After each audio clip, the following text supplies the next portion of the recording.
Evan, pegang ini. Masukin gini. Ya.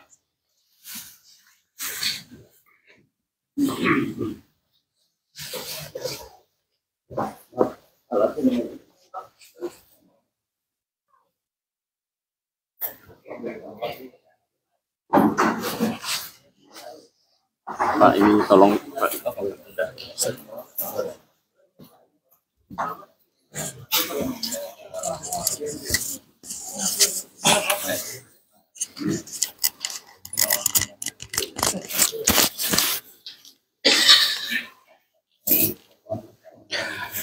Assalamualaikum warahmatullahi wabarakatuh.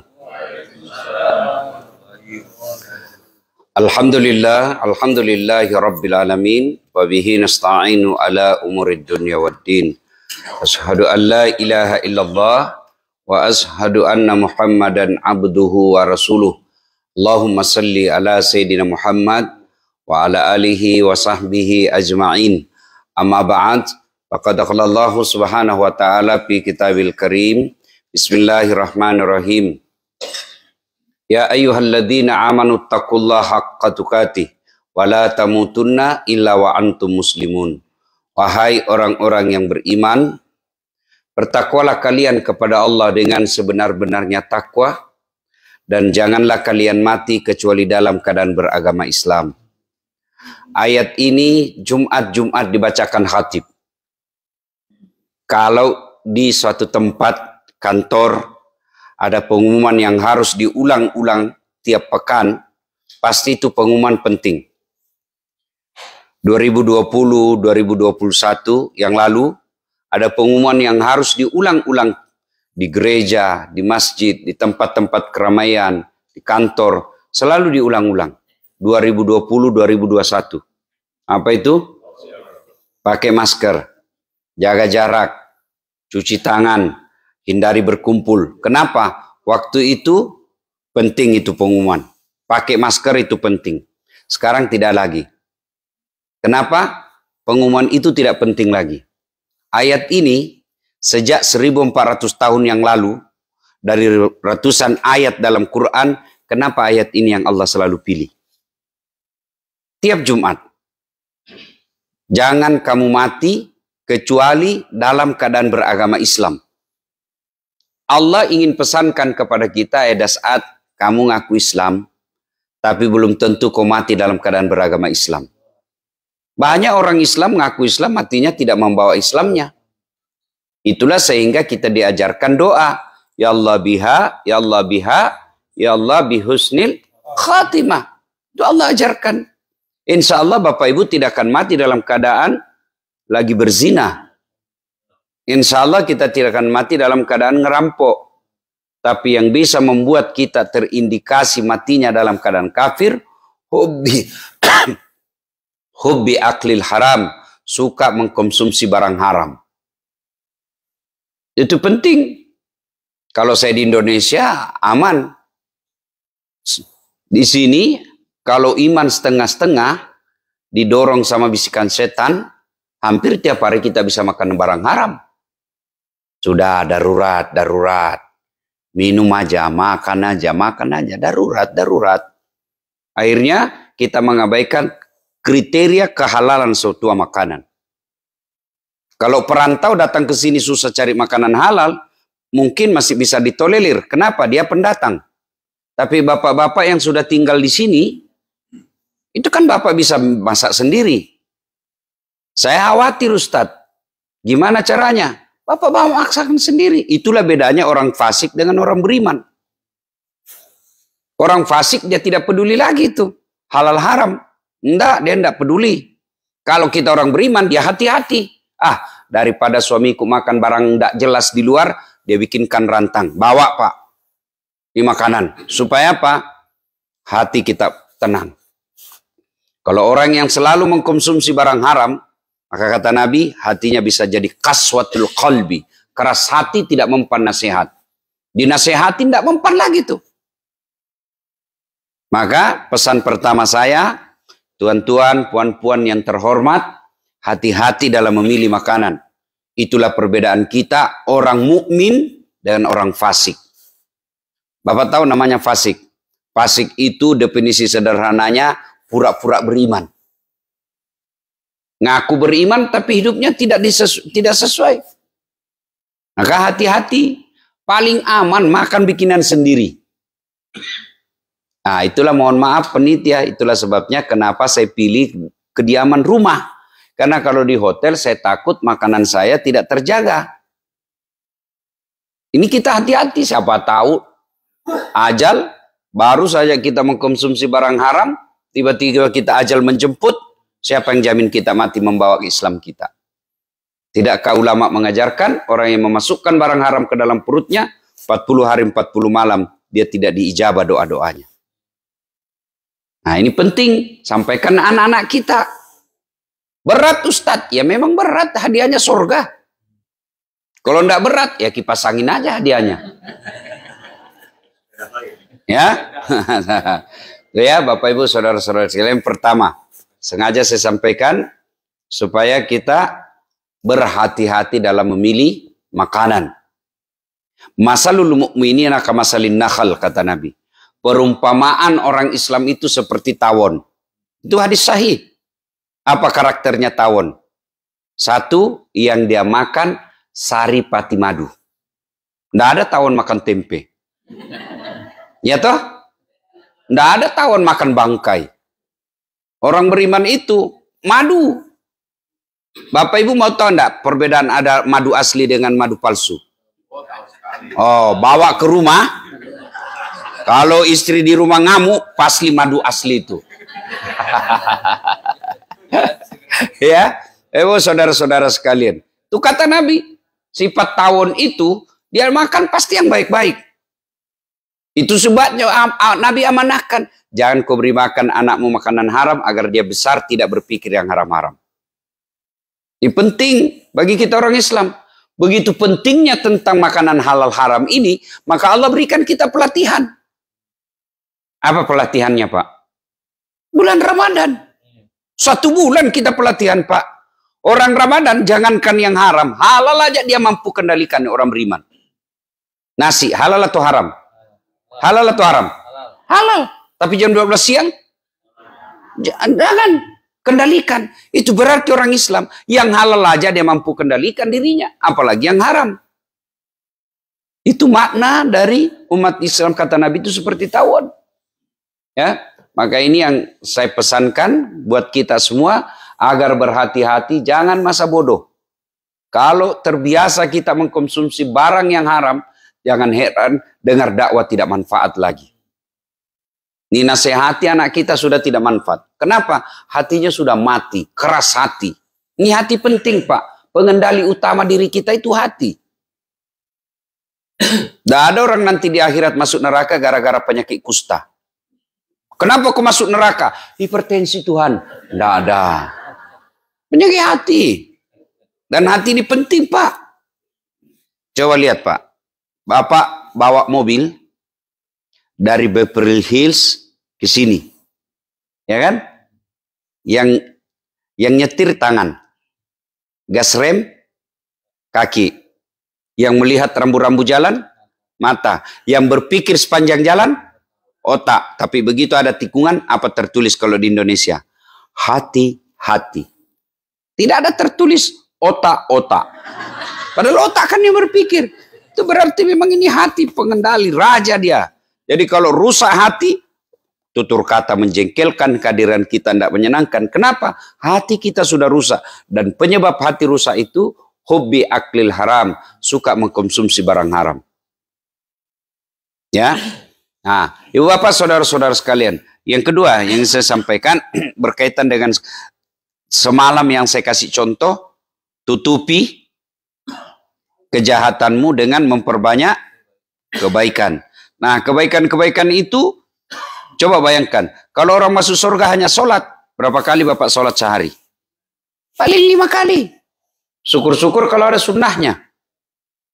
Kalau orang masuk surga gara-gara puasa Ramadan. Sekali aja setahun, Pak. Bapak meninggal 50 tahun. Paling dia 40 kali.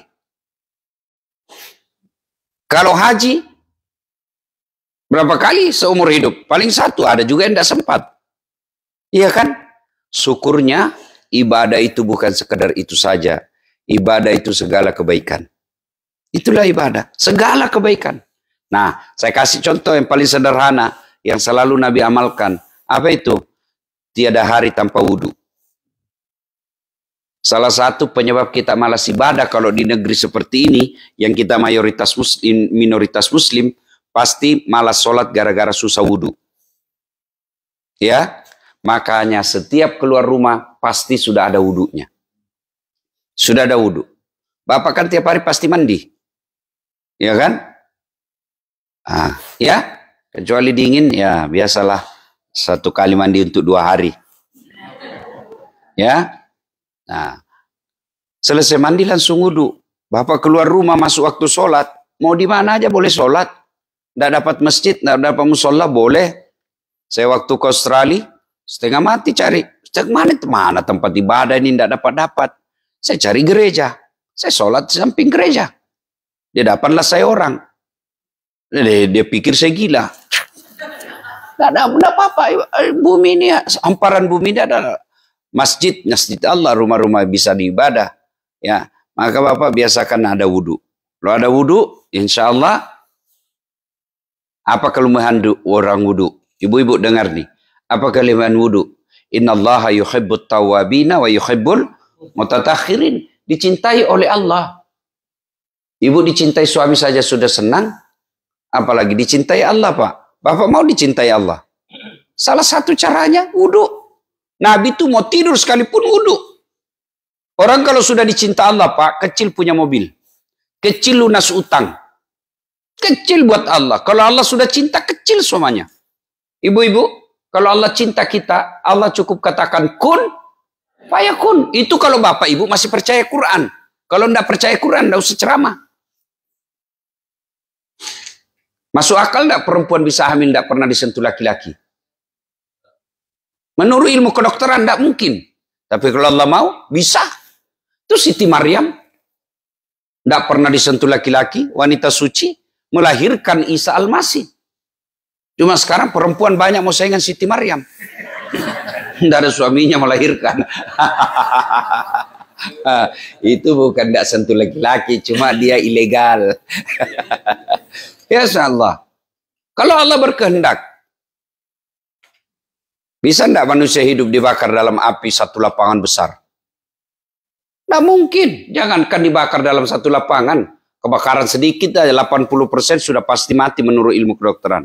Tapi kalau Allah yang mau, Nabi Ibrahim dalam lautan api dicelupkan masuk dalam api, ya justru keluar kedinginan. Iya kan? Kalau Allah yang mau tidak ada yang mustahil. Ini bapak-bapak bisa tidak masuk perut dalam ikan? Bisa bapak masuk perut ikan? Kalau saya ikan masuk dalam perut saya. Kalau Allah yang mau, Yunus alaihissalam 40 hari dalam perut ikan. Hidup keluar. Kalau Allah yang mau, tidak ada yang mustahil. Kalau Allah cinta sama orang, tidak ada yang mustahil. Coba, kalau Allah yang mau, tidak ada yang mustahil di sisi Allah.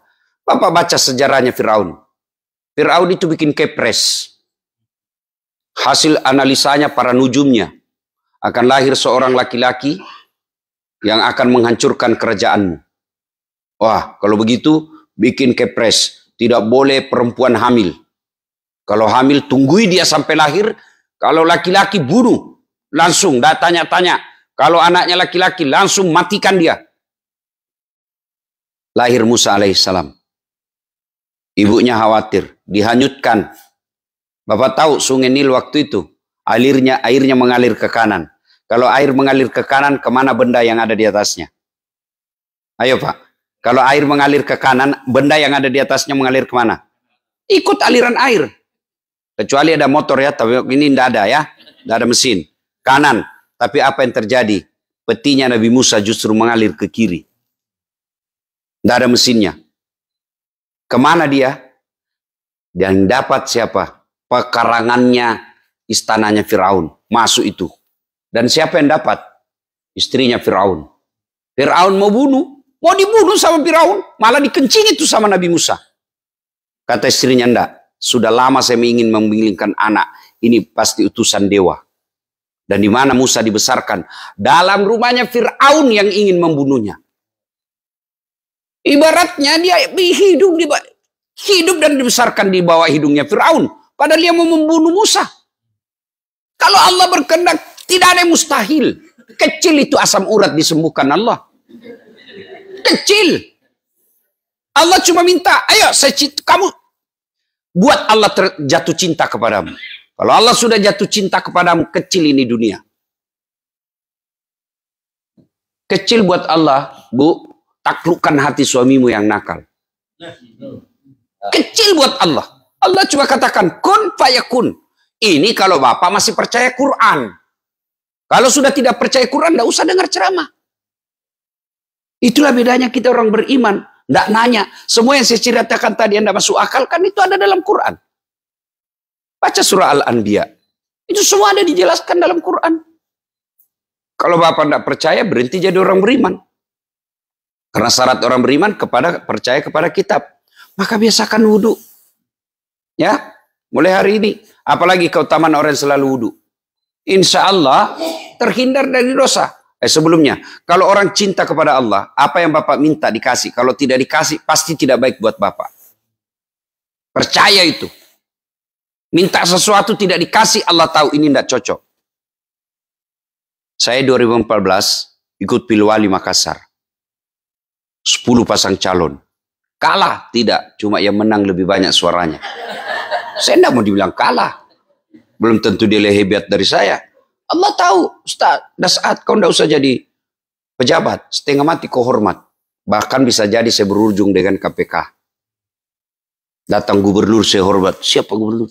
Datang Kapolda. Siapa jenderal? Datang presiden. Siapa presiden? Saya jadi ulama. Mereka semua yang hormat sama saya. Allah kasih yang terbaik. Jangan pernah sangka. Kalau kita minta tidak dikasih. Kalau Allah cinta. Saya kasih ibu contoh ibu paling sederhana. Anak ibu 10 tahun. Minta dibeliin motor. Ibu bapak beliin motor enggak? Kenapa? Bapak tahu bahaya buat dia.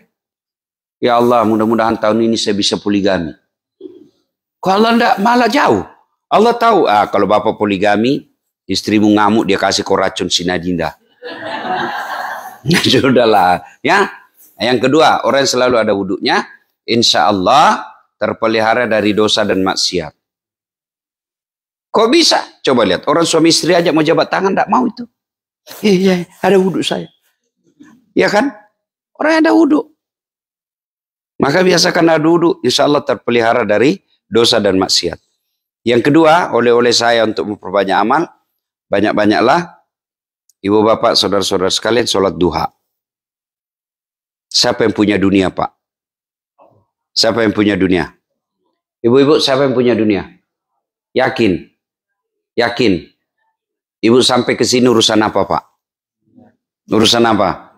Bohong bapak kalau bilang urusan akhirat. Pasti urusan dunia. Siapa yang punya dunia? Allah. Rezeki itu bukan soal pekerjaan, Pak. Rezeki itu bukan soal pekerjaan.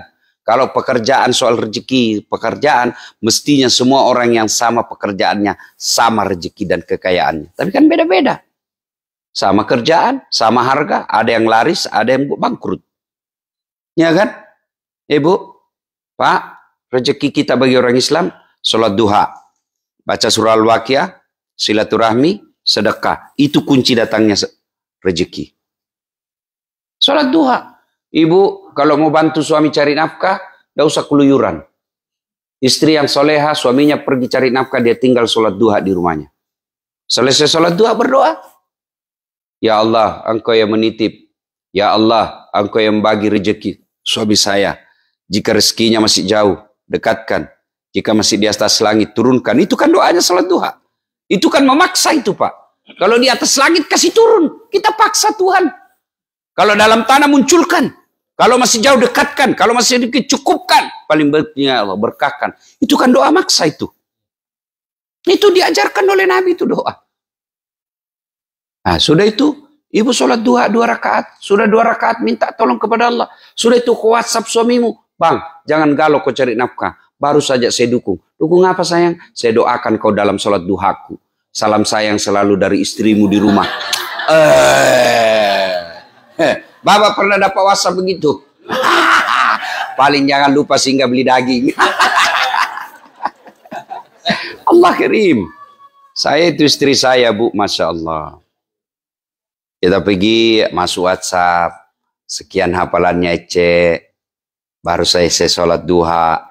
Kalau saya mau pergi kerja, Pak, biar jam 1 dini hari, jam 4 dini hari.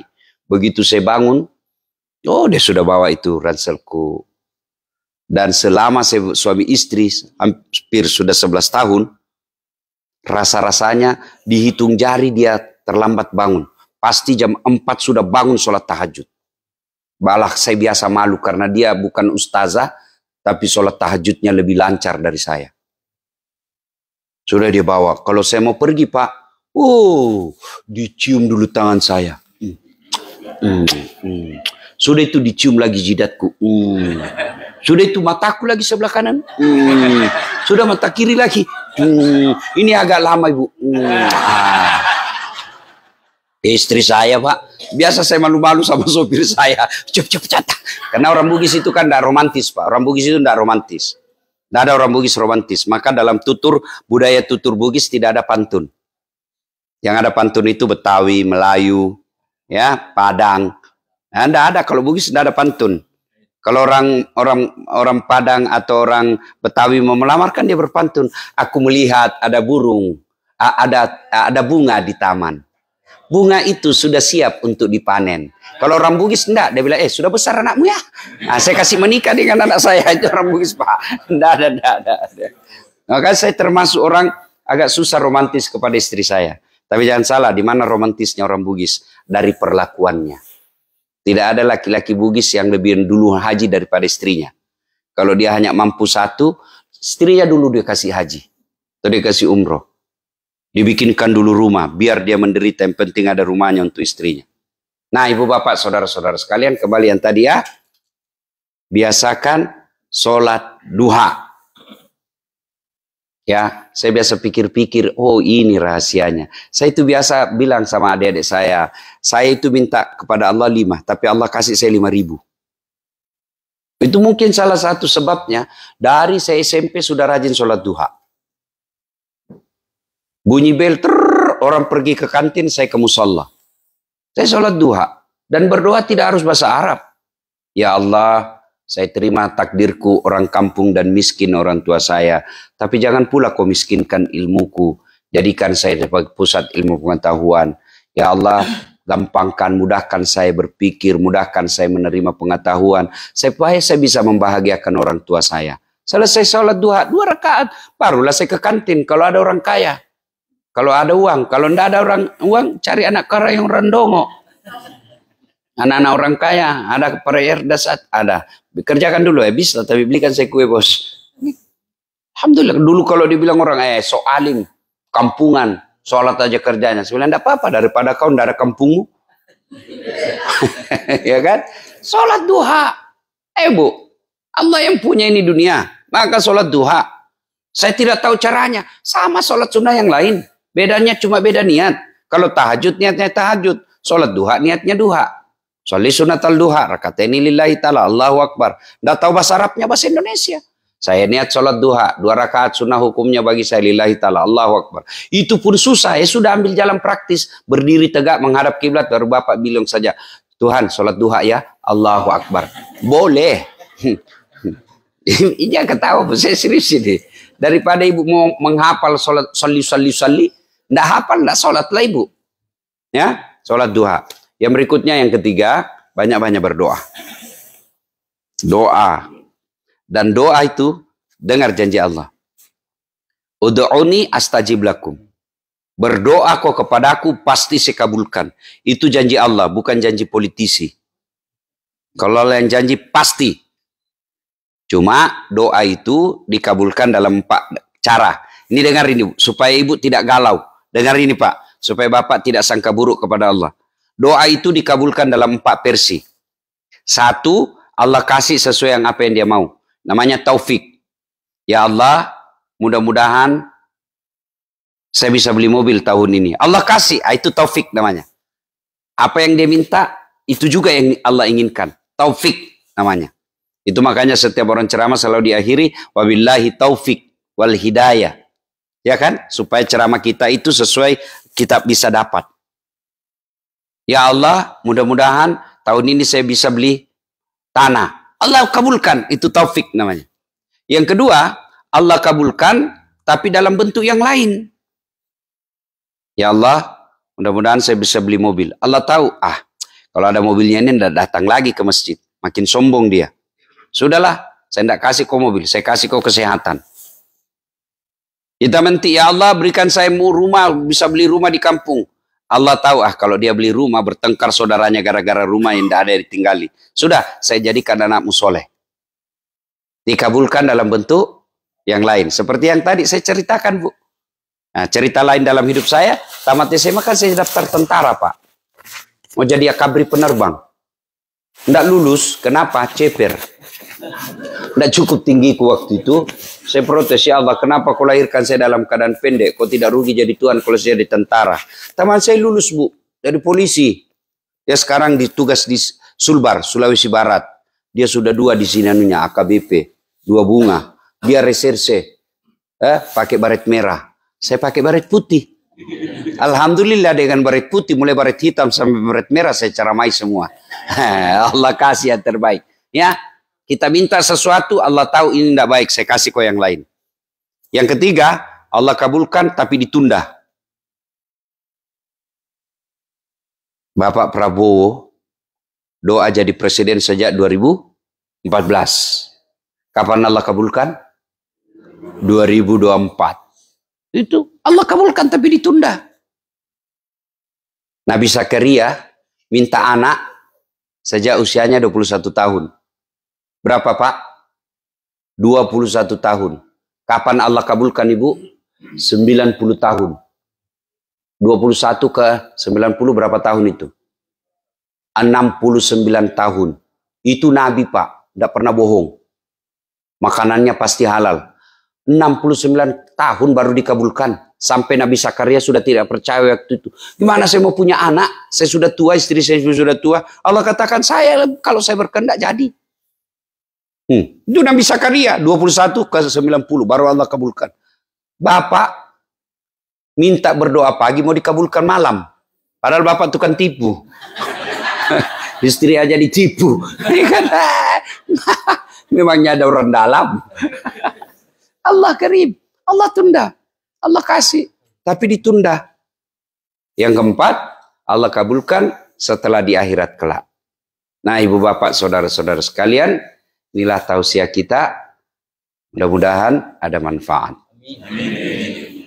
Coba bayangkan kalau tiap hari bapak ibu minimal subuh deh sholat jamaah seperti ini.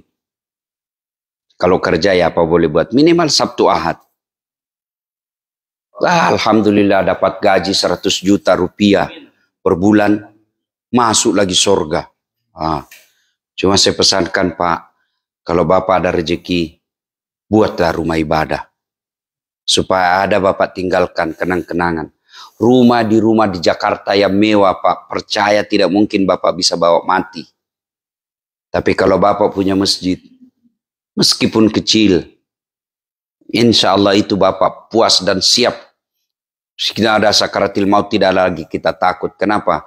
Sudah ada cenderamata yang saya bisa nikmati di alam kubur dan bisa mengalir selama-lamanya.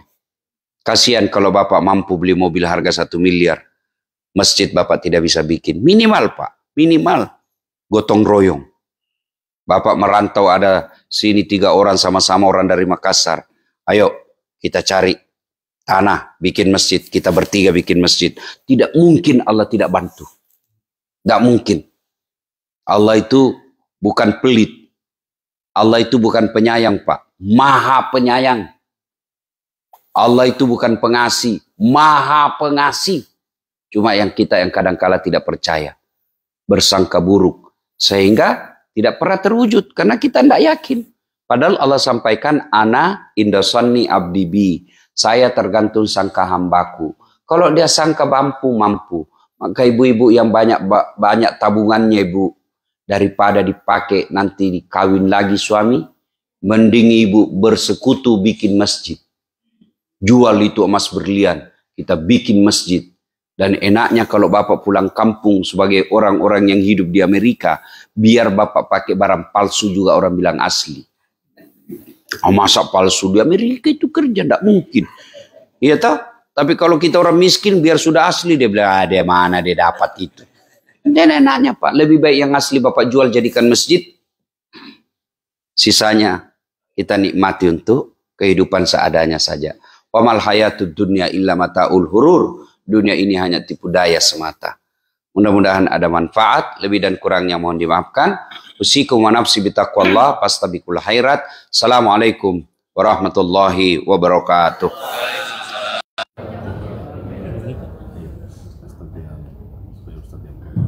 Assalamualaikum warahmatullahi wabarakatuh. Ingatkan besok subuh kita berubah. Subuh besok 5.15. 5.15 jam subuh dan sore kita mulai 4.30.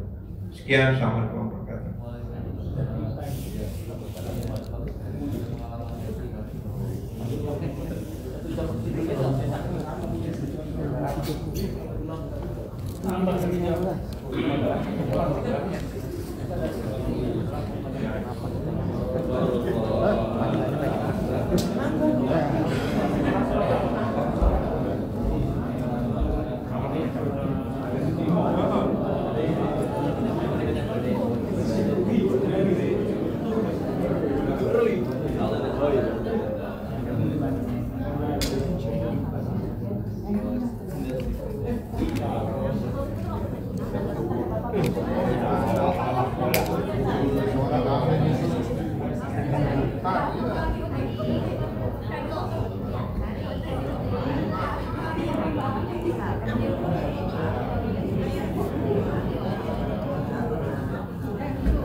Makasih banyak.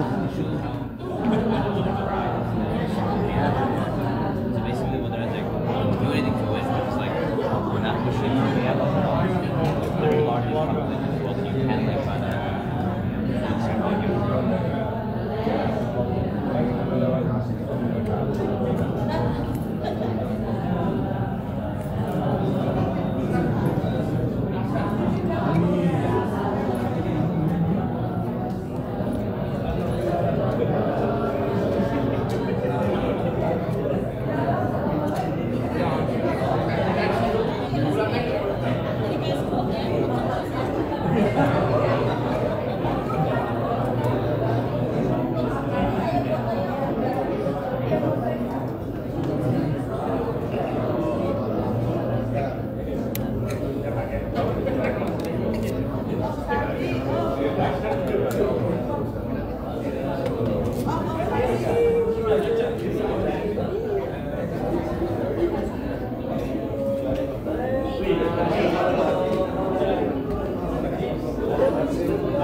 Ikut dong. Ikut bareng-bareng aja deh, bareng-bareng aja. Halo.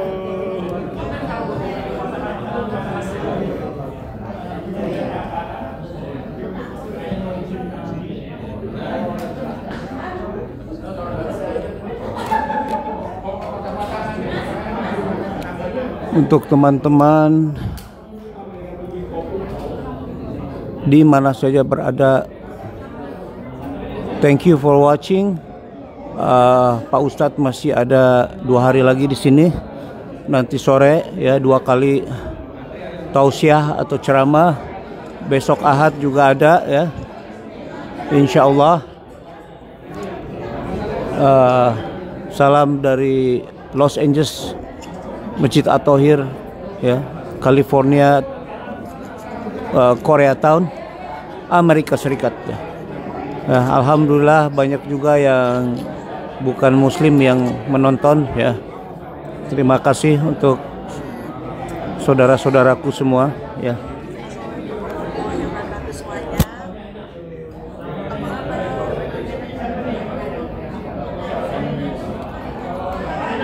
Once again, thank you for watching. Untuk keluarga Bapak Ustadz dan di Makassar dan teman-teman semua di mana saya berada ya, semoga sehat walafiat lahir dan batin, rezeki yang berlimpah dan halal ya, halalan thayyiban. Terima kasih, sampai ketemu lagi 1 jam early ya, 6.15, besok jam 5.15 waktu berubah, maju 1 jam. Jazakumullah khairan. Wassalamualaikum warahmatullahi wabarakatuh.